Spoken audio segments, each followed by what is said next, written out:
La première perle de la semaine, c'est Elisabeth Borne. Le robot Borne est de retour, mesdames, messieurs. On va écouter Elisabeth Borne, elle est ministre de l'Éducation nationale. Je pense que notre problème aujourd'hui, et ça fait l'objet d'une concertation, c'est la question globale de l'orientation. On ne doit pas définir au moment où on remplit ses choix Parcoursup, mais pour lesquels je pense que c'est très important, et ça a été un des thèmes de la réunion, de l'échange que j'ai eu avec les recteurs la semaine dernière. Il faut se préparer très jeune, enfin dès le départ, presque depuis la maternelle, à réfléchir à la façon dont on se projette dans une formation et dans un métier demain.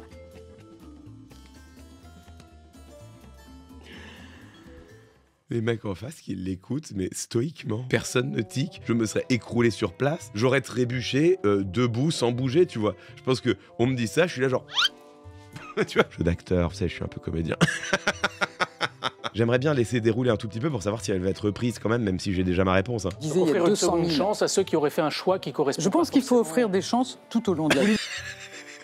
Vous voulez dire qu'il faut offrir une seconde chance? Non, vous voulez dire depuis la maternelle. C'était ça ta relance, frérot. Je leur jette pas la pierre. Ils sont morts à l'intérieur. Ils ont écouté une IA générative leur dérouler ces éléments de langage pendant un quart d'heure. Elle a absorbé absolument tout leur mana. Ah, lui, le pauvre, il a un regard fixe comme ça. Elle s'est endormie. Mécanisme de défense, elle s'est endormie. Lui, il essaye encore de faire des relances, mais il sait même plus sur quoi relancer tellement il n'y a rien qui va. Et lui, il est sur Facebook, lui. Ils ont abandonné. Oh la vache, Elisabeth Borne, il faut préparer son orientation très jeune. Presque depuis la maternelle, il faut se préparer à son métier. C'est une vraie question. Comment tu commentes cet extrait? Je pense qu'on peut se permettre de commencer en soulignant la profonde débilité de la remarque d'Elisabeth Borne. Après, c'est une IA, c'est un robot. J'aurais presque tendance à l'en pardonner. Le problème, c'est qu'apparemment, ils ont rebooté Elisabeth Borne avec une nouvelle IA. Ils ont essayé d'installer Lucie dans Elisabeth Borne parce que voilà, c'est le contrat avec l'Éducation nationale. Quitte à installer Lucie dans les ordinateurs de l'Éducnat, bah tu l'installes dans le premier d'entre eux, c'est-à-dire la ministre. Donc voilà, évidemment, la remarque est d'une idiotie insondable. Si tu demandes à des élèves de maternelle de commencer d'ores et déjà à préparer leur orientation, du fait d'une culture genrée qui n'a pas disparu, et je le dis en le déplorant, tu vas avoir probablement en France un surcroît de paléontologues. Mais alors, l'étude des dinosaures en France ne se sera évidemment jamais aussi bien portée. Sans doute qu'on sera très bien protégé contre les feux de forêt également, hein, puisque tu vas avoir vraiment beaucoup de pompiers. Les jeunes filles, on rappelle, l'éducation genrée, et je le dis en le déplorant, on va avoir sans doute pas mal de princesses. Donc alors attention, parce que là forcément c'est un secteur professionnel particulièrement saturé. Il faut aller trouver un prince avec lequel se marier, donc pas fastoche quoi. Mais bon, écoutez, au moins on ne manquera pas de prétendantes, hein, ça c'est sûr, hein, les têtes couronnées du monde entier vont se franciser à vitesse grand V. Et puis alors bien sûr, probablement beaucoup d'institutrices, probablement pas mal de vétérinaires aussi. Non mais c'est bien, hein. Beaucoup d'astronautes, hein. Bien sûr, là Thomas Pesquet, pas de problème, on trouvera la relève, hein, vraiment. Et c'est tout ce qu'on aura bien sûr si on demande à des élèves de maternelle de préparer leur scolarité et leur orientation. Elisabeth. Je pensais qu'avec Bayrou qui fait la com de Burger King, avec Bayrou qui confond le système solaire et l'univers, avec Bayrou qui ment sur Bétaram comme un arracheur de dents, avec Elisabeth Borne qui fait de la désinformation sur les cartes vitales, je pensais que j'étais au bout du bout de ce qu'on peut supporter et de ce qu'ils sont capables de nous proposer, parce que c'est ça, tu te dis à un moment donné, ça ne va pas continuer. Et non, là maintenant, Elisabeth Borne qui veut que les élèves préparent leur orientation professionnelle dès la maternelle. Tout de même, je trouve que cette séquence, elle est extrêmement intéressante réellement. Je trouve même que c'est une séquence de vérité. Une des rares séquences de vérité du gouvernement. Cela fait très longtemps maintenant, et en réalité, pour le coup, on va pas faire mine de penser que c'est une spécificité des gouvernements qui se sont succédés sous la présidence d'Emmanuel Macron. Il y a longtemps maintenant que l'on sait que l'école de la République française, contrairement à son idéal théorique, n'a plus pour objectif de former des citoyennes et des citoyens critiques, éclairés, capables de faire leurs propres choix pour eux-mêmes au cours de leur vie, capables également de se forger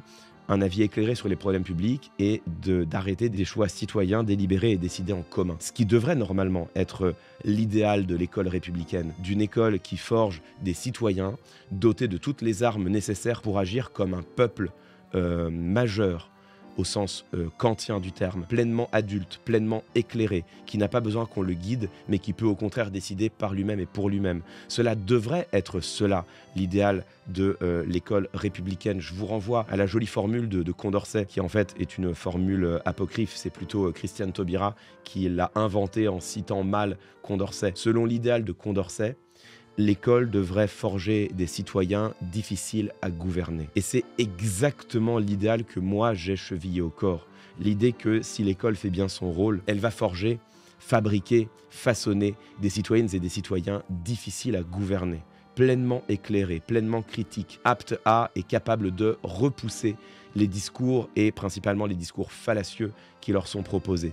Et en effet, c'est selon moi l'idéal auquel devrait souscrire et qui, je crois, reste encore celui, sinon de l'éducation nationale, du moins d'une grande partie des enseignants. L'immense majorité d'entre elles et d'entre eux ont exactement cet idéal-là chevillé au corps. Mais bien sûr, l'école républicaine, in fine, elle va aussi, et même peut-être avant tout, là où le ministre ou la ministre de l'Éducation nationale veut l'emmener. Les ministres de l'Éducation nationale qui se sont succédés depuis longtemps maintenant cherchent moins à forger des citoyens difficiles à gouverner qu'à fabriquer des travailleurs obéissants. Elisabeth Borne ne fait rien moins ici que de confirmer la vision qu'elle a de l'école, l'idéal de façonner des travailleurs et des travailleuses, de façonner des individus productifs et obéissants qui vont faire tourner l'économie de notre pays et à qui on ne va rien demander d'autre, et on va les façonner ainsi dès la maternelle. Quand on a ainsi un moment de vérité et quand des réalités que l'on analysait entre les lignes, que l'on dénonçait dans l'institution, pour lesquelles on avait besoin d'éléments d'analyse, de preuves, d'argumentation, où on disait « voyez, regardez, il y a quand même quelque chose qui ne va pas ». Des analyses qui se heurtaient malgré tout à la parole officielle du gouvernement qui disait « mais pas du tout, enfin bien sûr qu'on veut forger l'esprit critique des citoyens, de quoi me parlez-vous ?» Et bien là, tout d'un coup, voilà qui éclate au grand jour. Voilà tout à la fois l'inhumanité, l'absurdité et le cynisme de leur vision de l'éducation qui éclate au grand jour, avec cette parole aussi débile que cruelle et révélatrice d'Elisabeth Borne. Il faut commencer à réfléchir à son orientation dès la maternelle. Je trouve qu'il y a aussi un moment de vérité. C'est toujours jubilatoire et je pense qu'on peut toujours s'en féliciter et qu'il faut toujours s'accrocher derrière à ces moments-là et leur ramener en plein visage à chaque fois, parce que derrière, eux diront « mais non, mais c'est pas vrai », etc. Et je pense qu'il faut leur ramener en plein visage à chaque fois en disant « bah si, tu l'as dit ». Là, pour le coup, ils ne mentent pas. Là, pour le coup, ils nous disent clairement, explicitement quel est leur projet. Et c'est suffisamment rare d'avoir enfin explicitement leur idéologie. Ils ont tellement fait de leur rhétorique un art de ne pas dire. C'est de là d'où vient le titre de notre pièce de théâtre avec Ferdinand Barbet. Ils ont tellement fait de leur rhétorique un art de ne pas dire que les rares fois où ils assument leur idéologie, je pense qu'il faut s'y accrocher et considérer ça comme un cadeau précieux qu'ils nous font et que l'on peut effectivement retenir contre elle et contre eux. À votre avis, comment a fait Elisabeth Borne pour répondre à la polémique? Souvenez-vous qu'Elisabeth Borne, c'est aujourd'hui un agent de désinformation. Réponse, elle a fait de la post-vérité. Voilà le tweet d'Elisabeth Borne. Non, on ne va pas orienter les élèves dès la maternelle. Au contraire, on doit veiller à ne pas conditionner leur choix d'orientation. Aujourd'hui, le goût des filles pour les mathématiques à l'entrée au CP est le même que celui des garçons. Au bout d'un trimestre, il y a un écart au détriment des filles. Nous devons, dès le plus jeune âge, permettre que chaque élève développe ses capacités, sa confiance en soi et son goût d'apprendre. Oui, bien sûr, là on est les premiers à être d'accord. Regardez, c'est intéressant, puisque elle-même, elle a la gentillesse de retweeter la vidéo en question. On va réécouter la vidéo. Écoutez, elle est juste là, la vidéo. Il faut se préparer très jeune, enfin dès le départ, presque depuis la maternelle, à réfléchir à la façon dont on se projette dans une formation et dans un métier demain. Elisabeth Borne, qui nous expliquait que dès la maternelle, il faut se projeter dans un métier, et qui, derrière sur Twitter, dit « mais non, je n'ai jamais dit ça ».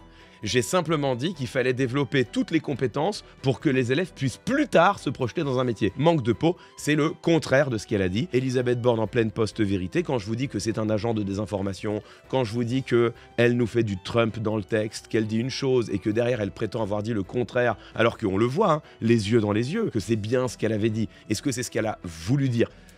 Je ne sais pas, mais c'est ce qu'elle a dit en tout cas. Et c'est cohérent avec leur idéologie. À un moment donné, on peut aussi les tenir pour responsables de leur prise de parole. Mais non. Donc là, on est à nouveau dans les fameuses stratégies d'emprise, dans la communication perverse au pouvoir, comme disait Marc Joly. C'est vraiment nier le réel les yeux, dans le seul but d'essayer d'instiller un atome de doute chez les auditeurs et les auditrices. C'est la communication perverse au pouvoir, celle qui vise à faire douter l'autre des faits eux-mêmes, des réalités matérielles elles-mêmes. Là, vous voyez, c'est intéressant, on est sur Twitter. Peut-être que finalement ici, ça n'est pas Lucie qui était dans le Roboborn, mais c'était peut-être Grok. En même temps, c'est vrai, à partir du moment où tu mets Grok dans l'IA Born, dans le Roboborn, forcément tu te retrouves avec du Trumpisme et de la post-vérité. C'est le problème avec les robots, hein, tu sais jamais trop l'IA qu'on a mis dedans.